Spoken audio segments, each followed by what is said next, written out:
Welcome to this lesson on IELTS listening. And I have some good news for you, whether you're taking the general or the academic exam. When it comes to these two types of IELTS exams, the listening section is exactly the same in both. So if you're deciding whether to take the general or academic exam, or whether you've already decided, this video is for you because I'm going to give you an overview of the listening section, an introduction, and everything you need to know about what takes place in the listening section. And if you stay with me right to the end, I'm going to give you some tips for a strategy for the listening section, and I'm going to give you one of the best resources you can find for practicing listening section questions. So let's get started, and we're talking about IELTS listening. First of all, as I just mentioned, the IELTS listening section is the same for both general and academic. And the listening section has 4 parts. The listening section is a total of 30 minutes, and you have to answer 40 questions. So each part has 10 questions. And your goal in the IELTS listening section is to get as many answers correct out of 40. So you want to just make sure that you get as many correct, because you get 1 point for each question correct, and you don't lose any points for wrong questions. So your goal is to move forward through the listening section, picking up as many correct answers as possible. And in these 4 different parts of the listening section, you'll hear different recordings with a variety of voices and native speaker accents. So you may hear an accent from the UK, followed by an accent from Australia, or maybe a Canadian accent or a US accent. Wherever the English is the native language of a country, you could hear a voice or an accent from that country. So let's just talk about the different sections, because each one is a little different. And in section 1, you have a conversation between 2 people in an everyday social context. And usually they're trying to make some kind of arrangement together. It may be booking an appointment, making travel arrangements, booking a hotel, or setting up a job interview, something like this, where they're making an arrangement together. So this is where you'll hear 2 people having a conversation with each other. Whenever you begin a section of the listening test, in the instructions, you'll hear a recording that tells you the context of the recording you're about to hear. So it's always important to listen at the beginning to the instructions and take note of the context that you'll be hearing in that section. Section 2 is a little different. This time it's a monologue, again, set in an everyday social context. And this is what you'll discover about the listening test and even the IELTS exam as a whole. The IELTS exam, both general and academic, is based around everyday topics. Topics that you come across every day, whether it's family, whether it's education or employment, climate change, technology, diet, nutrition, everyday topics. And this is in section 2, you'll usually hear a monologue where someone is describing something that's taking place in the community, maybe an event, maybe describing a special place like a museum or a park. And it's really presenting information about one specific thing, and it's given by one person. So this is what you can expect to hear in section 2. And then for something different in section 3, you usually have a conversation between up to 4 people set in an educational or training context. So what this usually means is that you have a small group of people discussing a project that they're working on together. So again, it could be a school project, a community project, or even a business project. But again, it will not be a topic that's totally foreign to you.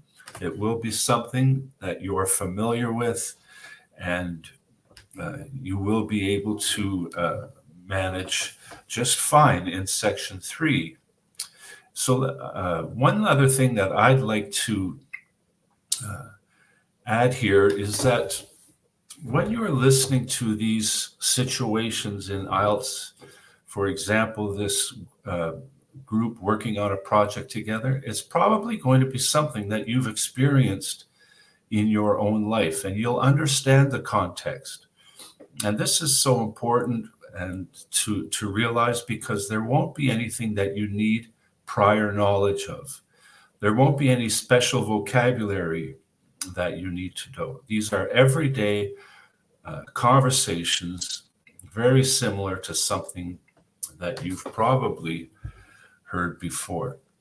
And then in section 4, you have a talk or a lecture, excuse me, about a particular topic. And this may be a little bit more academic in tone, but again, you don't have to have any prior knowledge or background. You're simply listening to this talk or lecture, and it may be something similar to what you've experienced in school or university as you've listened to lectures and taken in classes. So that's an overview of the 4 sections. And as you're listening, you answer the questions simultaneously. So you don't listen and then answer. The video is played only once, and it continues. And as you're listening, you answer the question. So at the end of a video in any of these parts, by the time you get to the end of the video, the questions are all answered. So there's no work to be done in between recordings. So what I'd like to do now is just mention some of the types of questions that are included in the listening section. There's about 10 or 12 different types of questions, from multiple choice, which is something that you're familiar with if you've taken any tests in school. There's matching questions where you have to match a heading with a paragraph. There may be questions where you're asked to label a plan, a map, or a diagram. There's questions where you're completing a form, completing notes or sentences, and this is where you have to write in complete words. So this is where spelling is tested, when you're writing in the exact words that you hear from the recording. And then there's also short answer questions. So there are a few different types of questions in the listening exam. And if you are looking for specific instruction for each question type, I have some more good news for you. Just subscribe to my YouTube channel. There's a playlist about every type of question on the listening exam, which contains short videos that give you a strategy no matter which question type you're facing. And I think you'll find that very helpful. So don't hesitate to subscribe and check out all the other videos I have on my YouTube channel. There's something for every question type and every section of the IELTS exam, and I'm sure you'll find it very helpful. So I just want to finish up with some tips for handling the listening section. First of all, you always read the questions before the recording starts, and this gives you the opportunity to predict and plan so that you're ready to answer when you hear the correct answer. And again, if you'd like a video on how to do this very specifically, you'll find it on my YouTube channel. One of the key strategies for the listening section is to always be looking ahead, always be moving towards the next question. And sometimes this isn't so easy if you miss a question, because then you start to worry or panic about the question you missed. And then you forget to look ahead. You're looking back instead. And then you may miss the next question. And the problem with that is once you've missed two questions, you're even more worried than when you missed one question. And then this could snowball and you could end up missing more questions. Remember, the goal is to get as many correct as possible out of 40, and you don't lose any marks for incorrect or missed questions. So just keep moving forward and get the most correct answers you can in the 30 minutes that you're listening. One thing to be aware of, and you'll find this when you look at specific question types, for example, a question like multiple choice, all the questions come in order. And this is true for sentence completion and summary completion questions too. But there are some questions that are not in order, where you have to make a choices from a table or select from a box. So just be aware of the importance of understanding which questions come in order and which ones don't.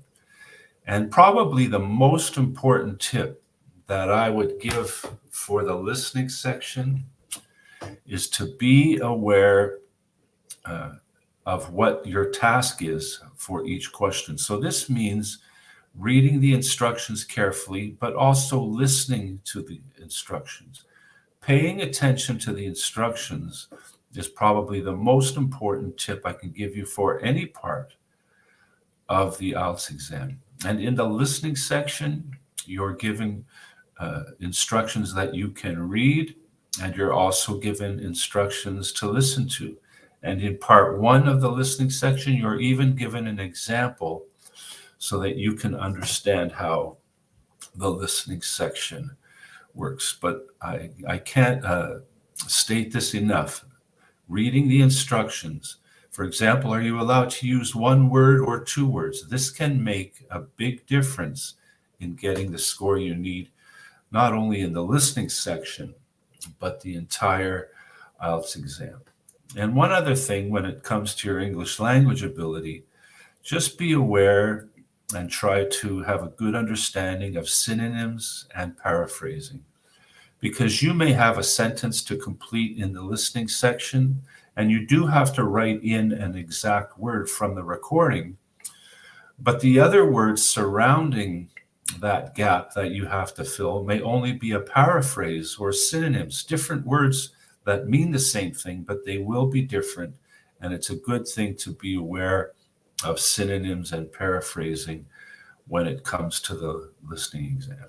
So I just want to mention again, be sure to subscribe to this channel. And one of the best resources that I can provide for you when it comes to perfecting your strategy for the IELTS listening exam is to check out the playlist that I've developed, which has a video for every different question type on the listening test. And this could be most helpful as you practice and prepare for the IELTS exam. And I've included the link for that in the comments, as well as a link to other official websites for the IELTS exam that can provide you with practice tests for every section. So I want to wish you all the best as you prepare for the IELTS exam, and good luck with the listening section.